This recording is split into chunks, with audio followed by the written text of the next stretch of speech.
Morning, we have news for you from the Punch newspaper, Nation newspaper, Vanguard, and Alausa Alert. Beginning with the Punch newspaper, cost of living protests. Police warn against violence as Labour gives fresh conditions. The police authorities have said they would not condone any form of violence during the planned two-day demonstration declared by organized labor in protest against the hardships and high cost of living in the country. The police handed down the Riot Act on Sunday as the Nigeria Labour Congress gave fresh conditions ahead of the minimum wage negotiation commencing on Monday, just today. 15 trucks of smuggled goods intercepted in Sokoto Customs.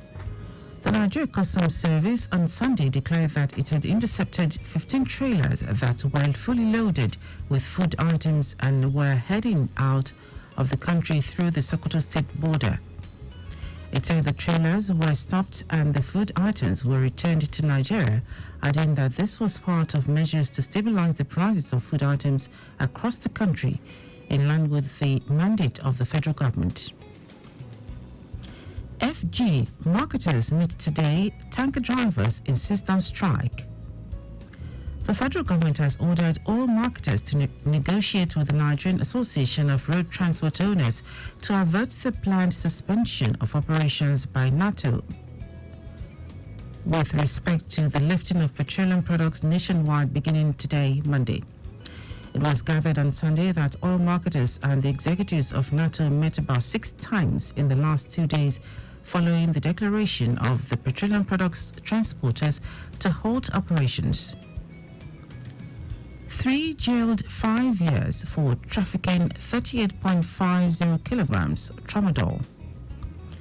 The Federal High Court in Lagos on Friday convicted and sentenced a 51-year-old Qatar-based Nigerian businessman, Uchebu Obi, and 2 others to 5 years imprisonment for trafficking 38.5 kilograms of tramadol.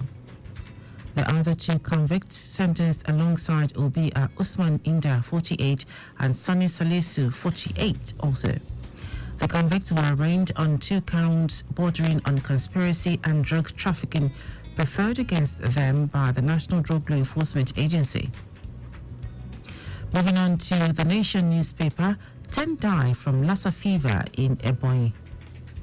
The Ebonyi State Ministry of Health has said that Lassa fever killed 10 persons in the state between January 4 and February 16. The Disease Surveillance Notification Officer of the ministry, Samson Orogu, revealed that in a statement issued in Abakaliki. Orogu said that 25 persons were affected, including 2 healthcare workers, adding that 16 of them were males and 9 females. Nigeria, Brazil to revive economic relations.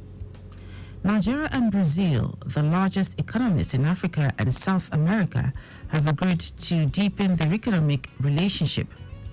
Both countries expressed the intention at a meeting between President Bola Ahmed Tinubu and President Luiz Inácio Lula da Silva at the sideline of the ongoing African Union Summit in Addis Ababa, Ethiopia. Super Eagles, Pesero undecided about future job. Super Eagles coach to the AFCON 2023, Jose Pesero, has stated he would take his time to have a desired rest before he would make any statement on the several jobs he has been linked with. The Portuguese gaffer, whose deal ended with Nigeria after the 2023 African Cup of Nations in Cote d'Ivoire, has been one of the most sought-after coaches in the continent, with reported interest already from the Algerian Football Federation to replace sacked Jamel Belmadi. Moving on to Vanguard newspaper, hardship paralyzing lives nationwide, Catholic bishops can. The Catholic Bishops' Conference of Nigeria, CBCN, and the Christian Association of Nigeria, CAN, yesterday dissected the state of the nation and returned a grim verdict. Hardship is paralyzing socio-economic lives in communities and hunger causing a serious humanitarian crisis. Besides, the Catholic bishops lamented that Nigeria was in her worst times in terms of insecurity, economy and corruption, and called for sincere, accountable and collective efforts to halt the current slide and steer her towards a more secure and prosperous future.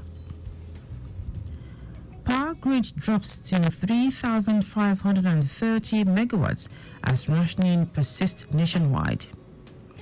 Amid gas supply challenges and financial outlook, power supply across the country remained stranded over the weekend as measures by the federal government to improve national grid supply failed to have any impact. Checks on national grid data posted by the independent system operator showed that as at 3 p.m. yesterday, only 16 of the nation's power plants were generating to the grid at 3,530.33 megawatts, with Nigeria's largest power plant, Egbe Power, completely off the grid. I'll take the last one from Alausa Alert. LASG to invest 550.689 billion naira in infrastructure. The Lagos State government will invest 550.689 billion naira to develop and maintain infrastructure in 2024. The amount represents 24.28% of the entire 1.315 trillion capital budget for the year. And that's it. You can pick up a copy of any of the Dailies. Go online to read more. Also, interact with us via our social media platforms: X, Lagos Traffic 961, Instagram, Lagos Traffic Radio 961, Facebook, Lagos Traffic Radio 96.1 FM.